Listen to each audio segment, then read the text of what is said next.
प्यारे बच्चों, सुप्रभात। आज मैं आपको भाषा माधुरी का पाठ 2 लौह पुरुष पढ़ाने जा रही हूँ। उम्मीद है आप सब ध्यान से सुनेंगे और समझने का प्रयास करेंगे। तो बच्चों, बहुत समय पहले हमारा देश अंग्रेजों का गुलाम हुआ करता था और जो अंग्रेज थे वो हम भारतीयों पर बहुत ज्यादा अत्याचार करते थे। अब जब देश को आजाद करवाने की बारी आई तो हमारे बहुत सारे देशवासियों को अपनी कुर्बानियां देनी पड़ी और बहुत सारे युद्ध संग्राम लड़ने पड़े। इसी के बाद बहुत कठिनाइयों का सामना करते हुए हमारे देश को आजादी मिली। आप सबने कुछ एक स्वतंत्रता सेनानियों के नाम तो सुने ही होंगे, जैसे रानी लक्ष्मीबाई, भगत सिंह, राजगुरु, सुखदेव, महात्मा गांधी जी, वल्लभ भाई पटेल इत्यादि। तो बच्चों, आज जिस स्वतंत्रता सेनानी के बारे में हम पढ़ेंगे उनका नाम है वल्लभ भाई पटेल। वल्लभ भाई पटेल, जिन्हें देश लौह पुरुष के नाम से भी जानता है। तो बच्चों, अब आप सोच रहे होंगे कि ये लौह पुरुष का अर्थ क्या है। लौह का अर्थ होता है लोहा और पुरुष अर्थात आदमी। लेकिन यहाँ पर लौह पुरुष का मतलब लोहे का आदमी नहीं है, बल्कि लौह पुरुष का अर्थ है एक ऐसा इंसान जिसके इरादे लोहे की तरह मजबूत हों। और जो वल्लभ भाई पटेल जी थे वो बचपन से ही ऐसे थे कि एक बार जो सोच लेते थे उसे करके ही छोड़ते थे। तो इसीलिए देश उन्हें लौह पुरुष के नाम से भी जानता है।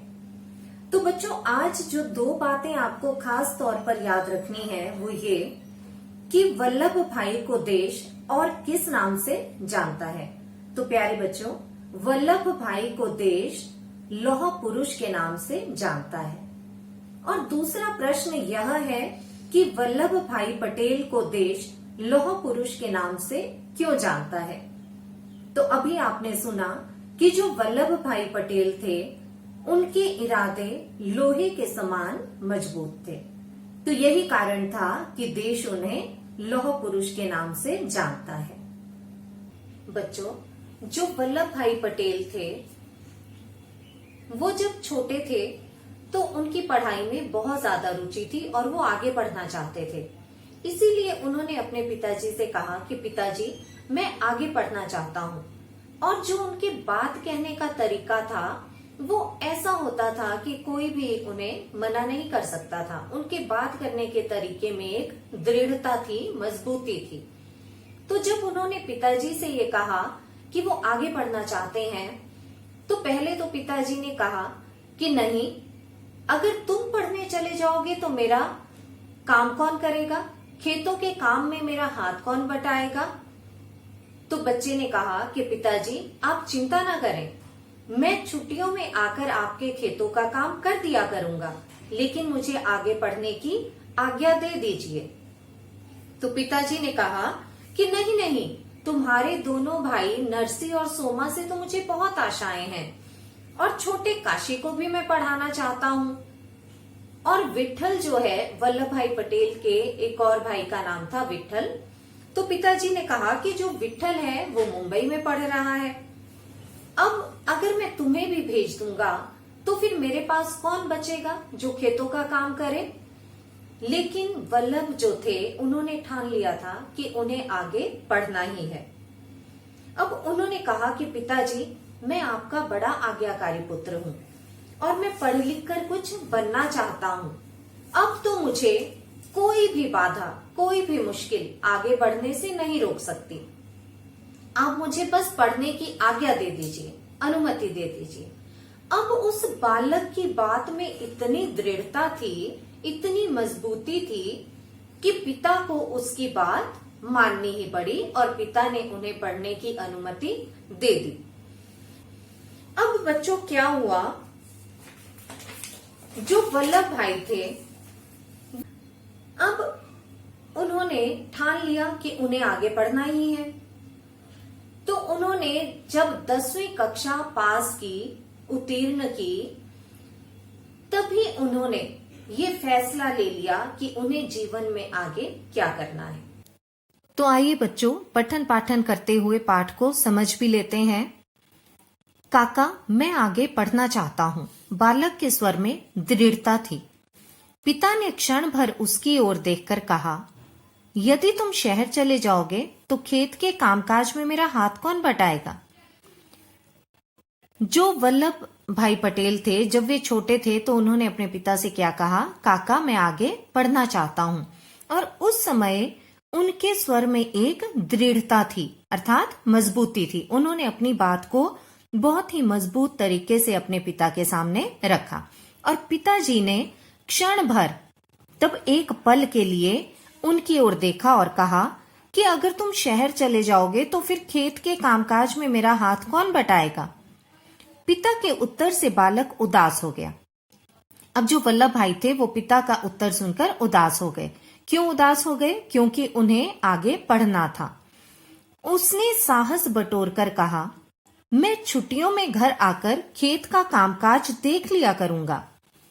अब जब बालक ने यह जवाब सुना कि पिता आगे नहीं भेजना चाहते हैं उन्हें पढ़ने के लिए, तो उन्होंने साहस बटोरा, हिम्मत की और पिता से कहा कि पिताजी, मैं छुट्टियों में घर आकर खेतों का काम देख लिया करूंगा। नहीं नहीं, तुम्हारे दोनों भाइयों सोमा और नरसी से मुझे बहुत आशाएं हैं। छोटे काशी को भी मैं पढ़ाना चाहता हूं। बड़ा विट्ठल मुंबई में पढ़ रहा है, पिता ने समझाते हुए कहा।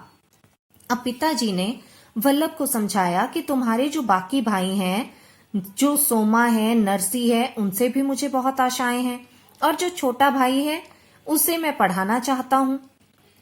जो बड़ा विट्ठल है उसे वो मुंबई में पढ़ रहा है। तो ये सारे ही कुछ ना कुछ कर रहे हैं। अब अगर मैं तुम्हें भी पढ़ने के लिए भेज दूंगा तो मेरा काम कौन करेगा? पिता का उत्तर सुनकर बालक ने कहा, मैं आपका आज्ञाकारी पुत्र हूं। मैं पढ़ लिखकर कुछ बनना चाहता हूं। कोई भी बाधा मुझे आगे बढ़ने से नहीं रोक सकती। कृपया आप मुझे पढ़ने की अनुमति दे दीजिए।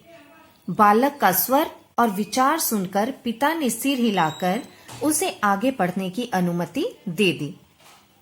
जब वल्लभ भाई ने पिताजी की बात सुनी कि वे उन्हें आगे नहीं पढ़ाना चाहते हैं, तो उन्होंने क्या कहा कि पिताजी, मैं तो आपका बहुत ही आज्ञाकारी पुत्र हूं और मैं पढ़ लिख कर कुछ बनना भी चाहता हूं और अब मुझे कोई भी बाधा यानी मुश्किल, कोई भी मुश्किल मुझे आगे बढ़ने से नहीं रोक सकती है।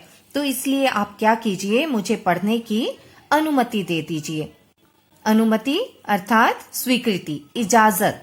मुझे आप पढ़ने की इजाजत दे दीजिए।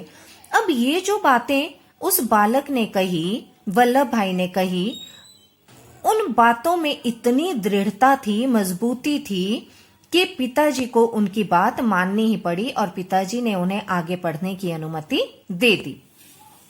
दृढ़ता पूर्वक अपनी बात पिता के सामने रखने वाला यह बालक वल्लभ था।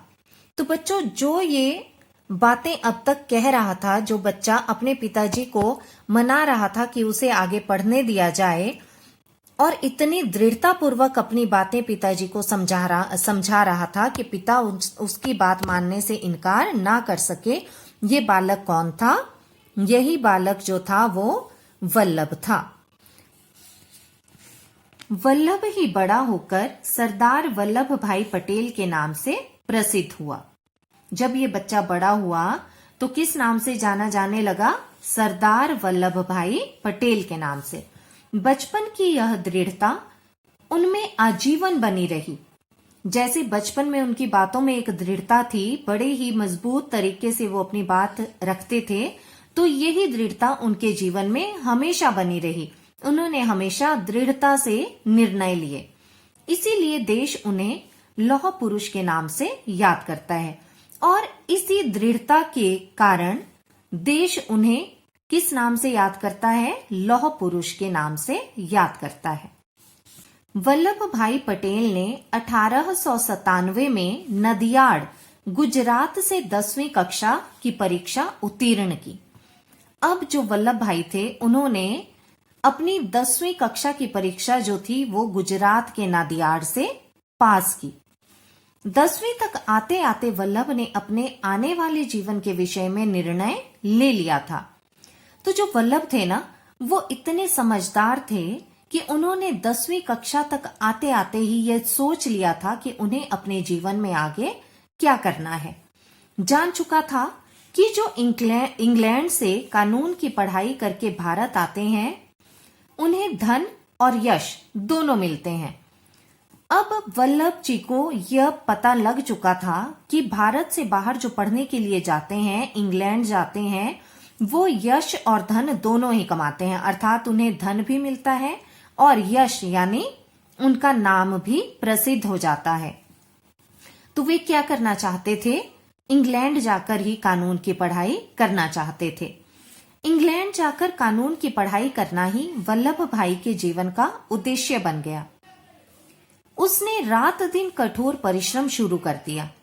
वल्लभ भाई ने मुख्तारी की परीक्षा उत्तीर्ण करके नदियाड़ न्यायालय में वकालत शुरू कर दी। अब जो वल्लभ थे, उन्होंने क्या किया? इंग्लैंड जाने के लिए कठोर परिश्रम शुरू कर दिया। अब बिना परिश्रम के तो वो कुछ कर नहीं सकते थे।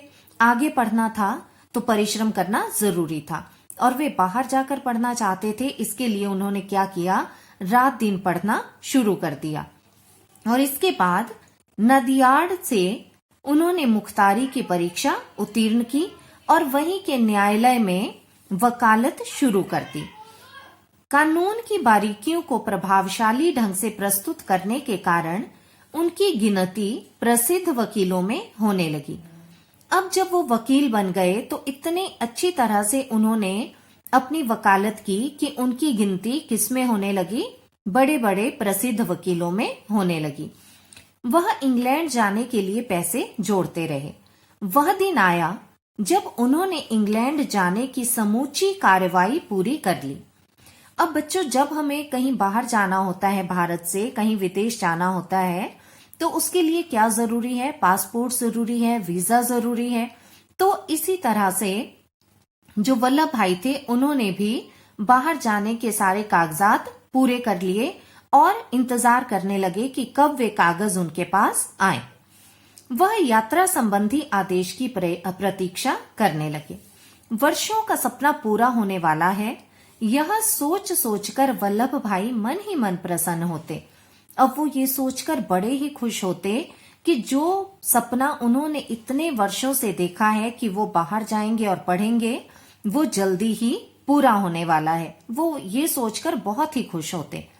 वल्लभ वल्लभ कहाँ हो? देखो, किसी अज्ञात हितैषी ने मेरा इंग्लैंड जाने का टिकट भेजा है। चिल्लाता हुआ उनका बड़ा भाई विट्ठल उनके सामने आया। अब क्या हुआ बच्चों? उसी समय उनके जो बड़े भाई विट्ठल थे, वो हाथ में एक लिफाफा लेकर चिल्लाते चिल्लाते वहां आए कि देखो देखो वल्लभ, किसी अनजान हितैषी होता है बेटा, जो भला चाहता है। भला चाहने वाले व्यक्ति को हितैषी कहते हैं। तो जो वल्लभ थे, उनके बड़े भाई जो थे विट्ठल, वो चिल्लाते चिल्लाते आए कि देखो वल्लभ, किसी अनजान भला चाहने वाले ने मेरा इंग्लैंड जाने का टिकट भेजा है। अब जब वल्लभ ने वो टिकट देखा तो क्या हुआ? यह मेरा टिकट है, तुम्हारा नहीं, कहते हुए वल्लभ भाई ने अपने बड़े भाई के हाथ से लिफाफा ले लिया। तो जैसे ही वल्लभ ने वो लिफाफा देखा तो उन्होंने क्या कहा कि यह टिकट मेरा है, तुम्हारा नहीं। और ये कहते हुए उन्होंने अपने बड़े भाई विट्ठल के हाथ से वो लिफाफा ले लिया। लिफाफे पर अंग्रेजी में लिखा था वीजे पटेल, वकील बोर्डसर।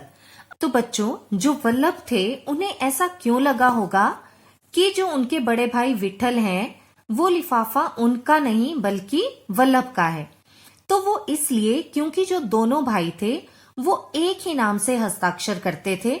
वल्लभ भाई पटेल भी वीजे पटेल लिखते थे और जो उनके बड़े भाई विट्ठल पटेल थे, वे भी वीजे पटेल लिखते थे। वी से वल्लभ, वी से विट्ठल, और जे जो था, जे से वे अपने पिताजी का नाम अपने नाम के आगे जोड़ते थे। उनका नाम था झवेरी भाई। तो इस तरह से वीजे पटेल बनता है वल्लभ झवेर भाई पटेल, और उनके बड़े भाई भी इसी नाम से लिखते थे, विजय पटेल, अर्थात विट्ठल झवेर भाई पटेल। तो इस तरह से वल्लभ को लगा कि यह लिफाफा विट्ठल का नहीं बल्कि उनका है, क्योंकि दोनों भाई बराबर ही हस्ताक्षर किया करते थे। अब उन्हें पता चल गया कि यह जो उनका लिफाफा है वह गलती से ही विट्ठल भाई के पास पहुंचा है। वल्लभ भाई ने अपने भाई को जब पूरी बात बताई तो उनका मुंह लटक गया। अब जब वल्लभ ने यह बताया कि यह लिफाफा मेरा है तो उनके बड़े भाई विट्ठल का मुंह लटक गया, अर्थात वे उदास हो गए। कुछ देर बाद विट्ठल भाई ने कहा, मैं बड़ा हूँ, मुझे पहले जाने दो, मेरे आने के बाद तुम चले जाना। विट्ठल जो थे वो पहले इंग्लैंड जाना चाहते थे, इसलिए उन्होंने वल्लभ से कहा कि मुझे पहले जाने दो क्योंकि मैं बड़ा हूँ और मेरे आने के बाद तुम चले जाना। वल्लभ भाई कुछ देर सोचते रहे और फिर कहा, यह टिकट आप ले लीजिए, आपके ही नाम है। तो बच्चों, जो वल्लभ थे वो इतने सज्जन थे कि उन्होंने अपने बड़े भाई की बात मान ली और कहा कि यह टिकट आप ले लीजिए, आपके ही नाम है। अब जब छोटे भाई का त्याग विट्ठल ने देखा तो उनकी आंखों से आंसू बहने लगे। छोटे भाई की बात सुनकर विट्ठल भाई की आंखों से आंसू बहने लगे। वल्लभ ने अपना टिकट विट्ठल भाई को दे दिया। अपनी सज्जनता से वल्लभ भाई ने सबका दिल जीत लिया। तो इस तरह से वल्लभ ने अपना जो टिकट था वो अपने बड़े भाई विट्ठल को दे दिया। कुछ समय बाद वल्लभ भाई भी कानून की पढ़ाई के लिए इंग्लैंड गए। 1913 में वह पढ़ाई पूरी करने के बाद भारत लौट आए। अब क्या हुआ, जब बड़े भाई चले गए तो उसके कुछ ही समय बाद वल्लभ भी कानून की पढ़ाई के लिए कहाँ गए? इंग्लैंड गए। 1913 में वह पढ़ाई पूरी करने के बाद फिर से भारत लौट आए। उन्होंने अहमदाबाद में वकालत प्रारंभ की। थोड़े दिनों बाद ही उनकी वकालत चमक उठी। वल्लभ भाई ने सुख सुविधाओं से भरपूर जीवन जीना प्रारंभ कर दिया।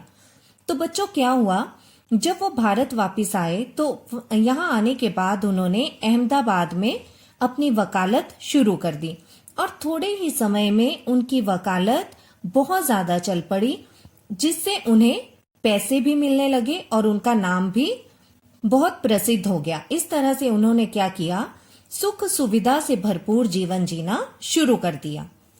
अब उनके पास सारी सुख सुविधाएं थी, पैसे थे, नाम था, सभी कुछ था। उन्हीं दिनों क्या हुआ, उन्हीं दिनों गांधी जी दक्षिण अफ्रीका से लौट आए थे। उन्होंने चंपारण, बिहार में नील की खेती करने वाले किसानों पर होने वाले अत्याचारों के विरोध में सत्याग्रह प्रारंभ कर दिया। अब बच्चों, क्या हुआ, उन्हीं दिनों की बात है कि जो गांधी जी थे वो भी दक्षिण अफ्रीका से वापस भारत लौट आए थे। अब जब वो भारत आए तो वहां पर उन्होंने क्या देखा कि बिहार के चंपारण में जो किसान थे उन पर अंग्रेज बहुत ही ज्यादा अत्याचार करते थे। उनसे जबरदस्ती नील की खेती करवाई जाती थी। अब नील की खेती करने में क्या बुराई थी कि जो नील की खेती होती है वो करने के बाद धरती बंजर हो जाती है। एक बार अगर नील की खेती कर ली जाए तो उस जमीन पर आप फिर दोबारा से और कुछ भी नहीं उगा सकते हो। तो इसलिए जो किसान थे वो नील की खेती नहीं करना चाहते थे, लेकिन जो अंग्रेज थे वो जबरदस्ती किसानों से नील की खेती करवाते थे। अब जब महात्मा गांधी जी ने देखा कि किसानों पर जबरदस्ती हो रही है तो उन्होंने क्या किया, सत्याग्रह प्रारंभ कर दिया, अर्थात सभी किसानों को एकजुट किया और अंग्रेजों के खिलाफ आवाज उठाई, अंग्रेजों के खिलाफ लड़ाई प्रारंभ कर दी। वल्लभ भाई गांधी जी के सत्य अहिंसा के सिद्धांतों से बहुत प्रभावित हुए। अब जब वल्लभ भाई ने ये सब कुछ देखा कि किसानों को तंग किया जा रहा है और गांधी जी किसानों के साथ खड़े होकर अंग्रेजों के खिलाफ लड़ रहे हैं, तो उन्हें भी बहुत खुशी हुई यह देखकर कि किस तरह से गांधी जी अपने सत्य और अहिंसा के सिद्धांतों पर अडिग हैं, किस तरह से वे किसानों का साथ दे रहे हैं। वे गांधी जी से इतने प्रभावित हुए कि उन्होंने अपना सारा काम, अपनी सारी वकालत छोड़ दी और क्या किया, गांधी जी के साथ वे स्वतंत्रता संग्राम में कूद पड़े। स्वतंत्रता का अर्थ होता है बच्चों आजादी और संग्राम अर्थात लड़ाई। तो स्वतंत्रता संग्राम का मतलब हुआ आजादी के लिए लड़ाई। जब वल्लभ भाई ने देखा कि गांधी जी किसानों के साथ खड़े हैं तो उन्होंने भी क्या किया, अपनी वकालत छोड़ दी, घर परिवार सब कुछ छोड़कर, और घर परिवार भी छोड़ दिया और क्या किया, स्वतंत्रता की लड़ाई में कूद पड़े। उनके नेतृत्व में गुजरात के खेड़ा जिले के किसानों ने संघर्ष करके अंग्रेजी साम्राज्य की ईंट से ईंट बचा दी। तो पहले तो बच्चों आपको समझना होगा कि नेतृत्व किसे कहते हैं। नेतृत्व होता है अगुवाई करना या नेता होना। जिस तरह से आपकी कक्षा में मॉनिटर्स बनाए जाते हैं और फिर वे सारी कक्षा का संचालन करते हैं। बच्चों इस पंक्ति में एक मुहावरा भी दिया गया है, ईंट से ईंट बजाना। ईंट से ईंट बजाना मुहावरे का अर्थ होता है बर्बाद कर देना। तो क्या हुआ, वल्लभ जी ने जब ये देखा कि किसान कितनी बुरी हालत में है तो उन्होंने गांधी जी के साथ स्वतंत्रता की लड़ाई लड़ी और फिर उनके ही नेतृत्व में अर्थात उनकी अगुवाई में गुजरात का जो खेड़ा जिला है वहां के किसानों ने संघर्ष किया, उनके साथ लड़ाई लड़ी और अंग्रेजी साम्राज्य की ईंट से ईंट बजा दी अर्थात अंग्रेजों के साम्राज्य को बर्बाद कर दिया। गांधी जी ने वल्लभ भाई को सरदार की उपाधि दी। इसी बात से खुश होकर महात्मा गांधी जी ने वल्लभ जी को सरदार की उपाधि दी और वल्लभ भाई पटेल को सरदार वल्लभ भाई पटेल के नाम से जाना जाने लगा। कुछ ही समय में सारा देश उन्हें सरदार पटेल के नाम से जानने लगा।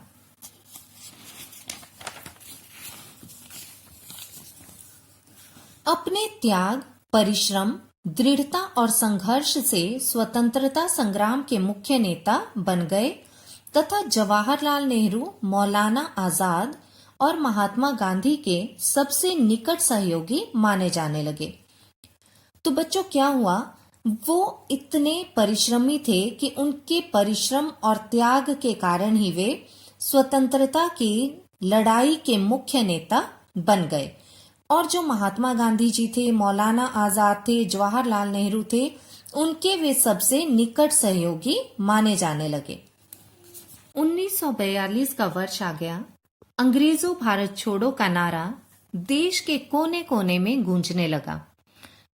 यह जो नारा था बच्चों, अंग्रेजों भारत छोड़ो, यह यूसुफ मेहरली जी का नारा था। लेकिन बाद में स्वतंत्रता संग्राम के समय 1942 में महात्मा गांधी जी ने इस नारे को अपनाया था। सरदार पटेल ने अहमदाबाद में एक सभा में भाषण देते हुए कहा, उसी समय जो सरदार पटेल थे, वल्लभ भाई पटेल जो थे, वे अहमदाबाद की एक सभा में भाषण देने गए थे और उन्होंने वहां पर कहा, अगर कल सब नेता बंदी बना लिए जाएं, तब भी स्वतंत्रता संग्राम जारी रखना, मर जाना पर आगे बढ़ाया हुआ कदम पीछे नहीं हटाना।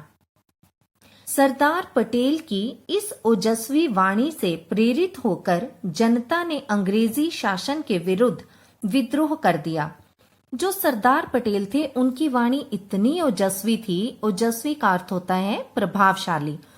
उनकी वाणी में इतना प्रभाव था कि उनकी वाणी से प्रभावित होकर, प्रेरित होकर लोगों ने क्या किया, अंग्रेजी शासन के विरुद्ध विद्रोह कर दिया। सरदार पटेल का जीवन त्याग और दृढ़ता की अद्भुत कहानी है। ये तो आप सभी जानते हैं, अब तक आपने जो पाठ पढ़ा कि उन्होंने किस किस तरह के त्याग किए। देश के अधिकांश राज्यों की कांग्रेस समितियां सरदार पटेल को स्वतंत्र भारत का प्रथम प्रधानमंत्री बनाना चाहती थी। अब क्या हुआ, जब देश आजाद हुआ तो जो देश की कांग्रेस समितियां थी वो किसे प्रधानमंत्री बनाना चाहती थी, सरदार पटेल को। लेकिन गांधी जी जवाहरलाल नेहरू के पक्षधर थे। मतलब जो गांधी जी थे वे जवाहरलाल नेहरू को प्रधानमंत्री बनाना चाहते थे। सरदार पटेल ने देश के हित में गांधी जी की बात मान ली और सरदार पटेल इतने समझदार थे कि उन्होंने गांधी जी की इस बात को मान लिया। 15 अगस्त 1947 को देश स्वतंत्र हुआ। ये तो सभी जानते हैं बच्चों कि 15 अगस्त 1947 को हमारा देश स्वतंत्र अर्थात आजाद हुआ था। लेकिन आजाद होने के साथ साथ ही बच्चों क्या हुआ, देश दो हिस्सों में बट गया, भारत और पाकिस्तान। तो स्वतंत्रता के साथ साथ धर्म के नाम पर देश का बंटवारा हुआ। बंटवारे के साथ ही अंग्रेजों ने भारतीय रियासतों को भी स्वतंत्र कर दिया। भारत में बहुत सारी रियासतें थी, छोटे छोटे राज्य थे और उनके अपने राजा हुआ करते थे। तो जब देश स्वतंत्र हुआ तो जो ये रियासतें थी वो किसकी गुलाम थी, पहले अंग्रेजों की। अब अंग्रेजों ने इन रियासतों को भी आजाद कर दिया। इन रियासतों की कुल संख्या 562 थी। अब जो ये रियासतें थी उनमें से कुछ के राजा जो थे वे क्या करना चाहते थे, पाकिस्तान में विलय करना चाहते थे, मतलब पाकिस्तान में मिल जाना चाहते थे। और कुछ भारत में, और कुछ रियासतें जो थी उनके राजा कहाँ मिलना चाहते थे, भारत में मिलना चाहते थे। लेकिन कुछ स्वतंत्र रहना चाहते थे। लेकिन कुछ एक राजा ऐसे थे जो ना ही भारत में मिलना चाहते थे और ना ही पाकिस्तान में, बल्कि वे क्या करना चाहते थे, स्वतंत्र रूप से अपने राज को चलाना चाहते थे। अब इस समस्या के समाधान की जिम्मेदारी सरदार पटेल को सौंपी गई। अब यह तो एक बहुत ही बड़ी समस्या थी कि किसी तरह से भी राजा जो थे वे मान नहीं रहे थे। कुछ एक भारत में मिलना चाहते थे, कुछ एक पाकिस्तान में मिलना चाहते थे और कुछ स्वतंत्र रहना चाहते थे। और ये सच में ही देश के लिए एक बहुत बड़ी समस्या थी। अब क्या हुआ, इस समस्या के समाधान की जिम्मेदारी सरदार पटेल को सौंपी गई और उन्होंने क्या किया, उन्होंने प्रेम, दृढ़ता और संकल्प शक्ति से उन रियासतों को भारत में विलय के लिए मना लिया।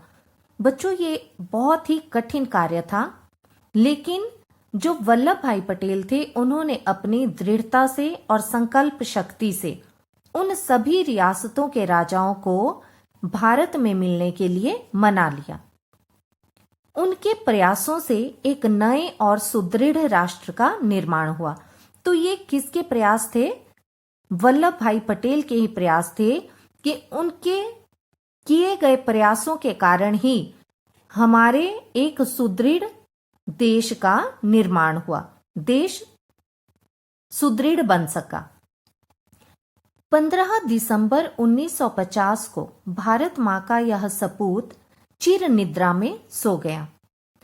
15 दिसंबर 1950 को भारत मां का यह सपूत, कौन सपूत, वल्लभ भाई पटेल, चिर निद्रा में सो गया, अर्थात उनकी मृत्यु हो गई। उनकी महानता और लौह के समान दृढ़ता के लिए देश उन्हें याद करता है।